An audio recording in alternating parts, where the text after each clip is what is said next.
নমস্কার বন্ধুরা, আমি আজকে যে রেসিপিটি করব সেটি আমের একটা ভিন্ন ধরনের মালাই রেসিপি। তো আমি এই রেসিপিটা কীভাবে করব আপনাদের শেষ পর্যন্ত দেখতে হবে।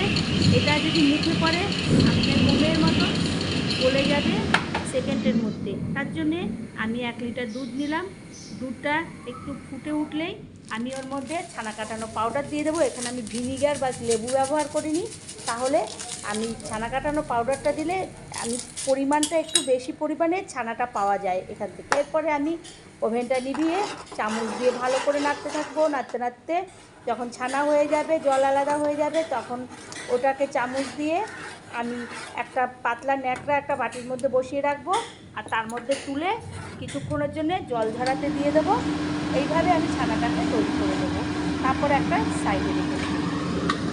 এই রেসিপিটা একটু করতে খাটতে লাগলেও কিন্তু খেতে খুব ভালো লাগে, আর সেকেন্ডের মধ্যে মুখের মধ্যে মিলিয়ে যাবে এমন একটা রেসিপি। এরপরে আমি নিয়ে নেব আম। এটাকে তো সাইড করে নিয়ে নিলাম। আম নিয়ে নেব আমি। আমটাকে কেটে মিক্সিং জারে নিয়ে পেস্ট করে নেব। তারপরে আমি দুটো ভাগে ভাগ করে দেবো। একটা বাটির মধ্যে শুধু আমের পাল্পটা রাখবো, আর একটা বাটির মধ্যে আমি একটা মালাই তৈরি করে নেব। এখানে ওভেনে কোনো ব্যবহার হবে না, গ্যাস জ্বলবে না, শুধু এমনিতেই এটা করা যাবে।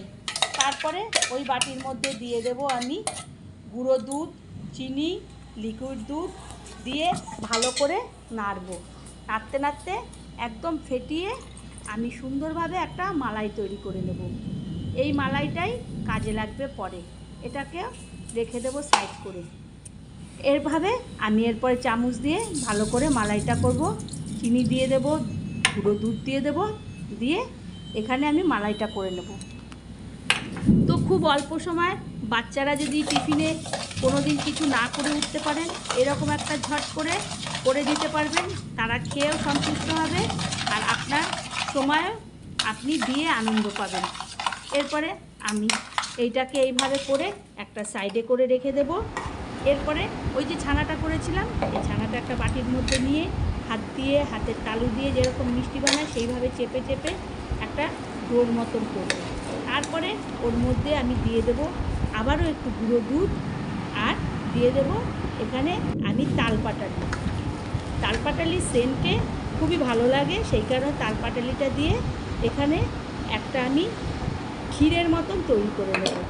বললাম না, আমি গ্যাসের এখানে কোনো ব্যবহার করব না, সবই হাতের হবে, হাতে মাখিয়েই সব হবে। তো তারপরে এই ক্ষীরটাকে আমি লম্বা লম্বা ল্যাংচার মতো করে নেব। হাত দিয়ে চটকে মেখে ভালো করে আমি এরপরে লম্বা লম্বা করে এক ল্যাংচার মতন করে একটা সাইড করে ক্ষীরগুলোকে রেখে দেব। একে একে সমস্ত উপকরণগুলোকে এইভাবে আমি প্রথমে গুছিয়ে নিচ্ছি। তারপরে ওটা করতে বেশি সময় লাগবে না, সেই কারণে আগে সমস্ত উপকরণগুলো গুছানো হয়ে গেল। এইদিকে আমি 8 পিস পাউরুটি নিয়ে নিলাম। এরপরে পাউরুটিগুলোকে একটা ছুরির সাহায্যে 4-5টা কেটে নেব। কেটে নেওয়া হয়ে গেলে আমি বেলুন চাকিতে যেরকম রুটি বেলে ওটাকে পাতলা পাতলা করে বেলে নেব, কারণ পাউরুটি একটু এবড়ো খেবড়ো মতো থাকে, ওটা মুড়তে গেলে ভেঙে যেতে পারে। কিন্তু আমি যদি বেলে নিলে একদম রুটির মতন হবে, তখন মুড়তে গেলে আর কোনো সমস্যা হবে না, সুন্দরভাবে ওটা সাইডগুলো মোড়া যাবে। যেরকম আমরা মালাই চমচম খাই সেরকমভাবে করা হবে। এরপরে আমি বেলে নিলাম। বেলে নেওয়া হয়ে গেলে ওর মধ্যে একটা করে ক্ষীর দিয়ে দেবো। ক্ষীরের যে ল্যাংচার মতো করে রেখেছিলাম সেইটা দিয়ে দেবো।